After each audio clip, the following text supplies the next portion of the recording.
What's up, guys? MC here, and I'm filming a video on my way back to New York. I'm leaving my property in Pennsylvania, and I wanted to take the time to answer a message I had gotten from a podcast listener.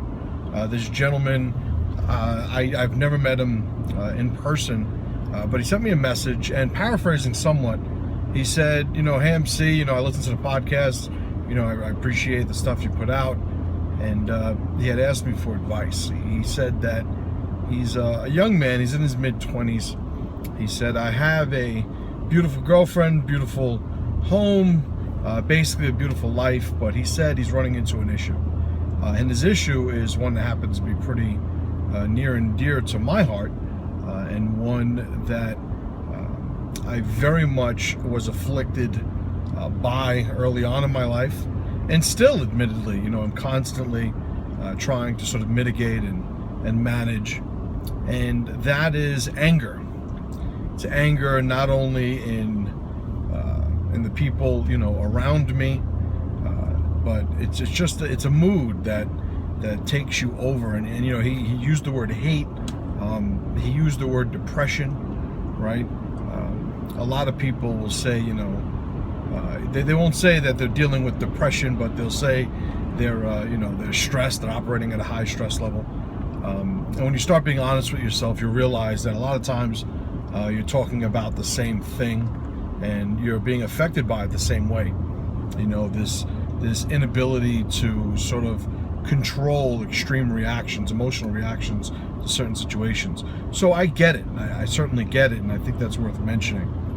The issue for him is that he's a young man, and he recognizes that this is, I think the phrase he used is, it's really starting to fuck my shit up, right? So he has the foresight, and I give him credit, he has the foresight to recognize that this is something that's going to affect his life. So I do want to give him some advice, and I'm not going to say his name, you know who I'm talking to, and as a matter of fact, I'm going to send the gentleman a message saying that this video is his answer to his question.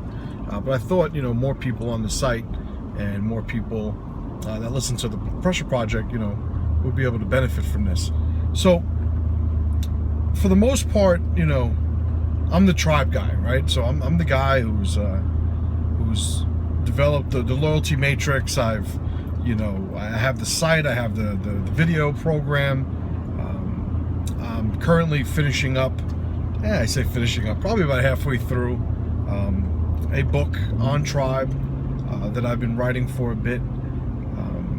I deal with these situations all the time in coaching, one-on-one coaching that I do, because these things affect not only somebody's lifestyle and ability to get along, with society, but they also affect relationships. They also affect, your ability to be a good father. They also affect your work. They affect your business. There are entrepreneurs that I do coaching with, and I help them sort of mitigate these sort of emotional peaks and valleys through system design, system development, and really tribe.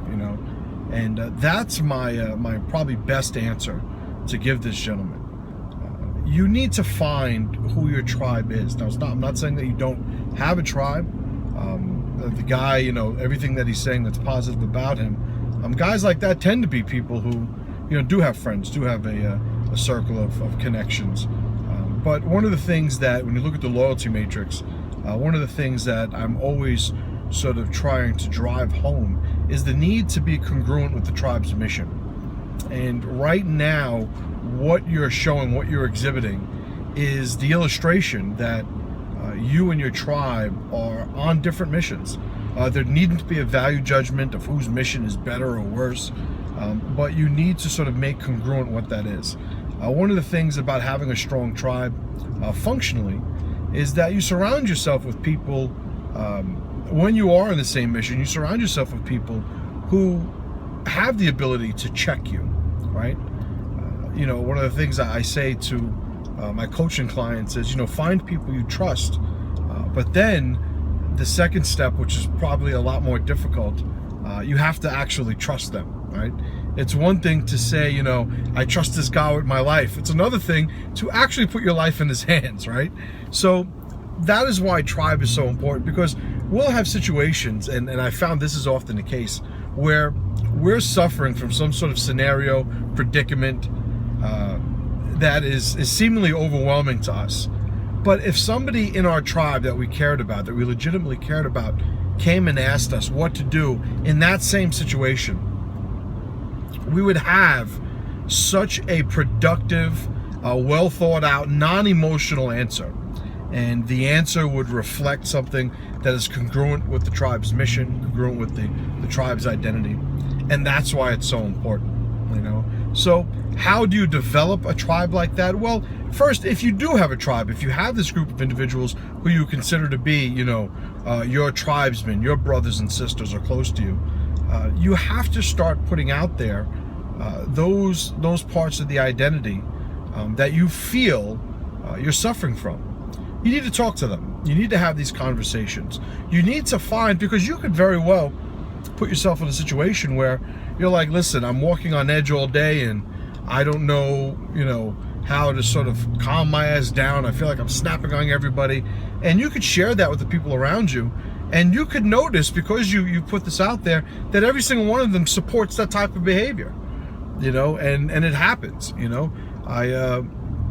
I used to run with a group of people who probably didn't approve of my violent, you know, behavior when I was younger, but I didn't have the relationship necessary to sort of put this out there to them and have them tell me, you know, Justin, you need to relax. Justin, these are the reasons why what you're doing doesn't make sense.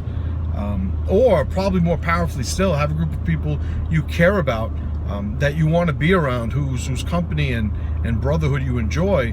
Have them tell you, look, if this is how you're going to be, you know, we can't have you around. And for some people, that is a much needed wake-up call.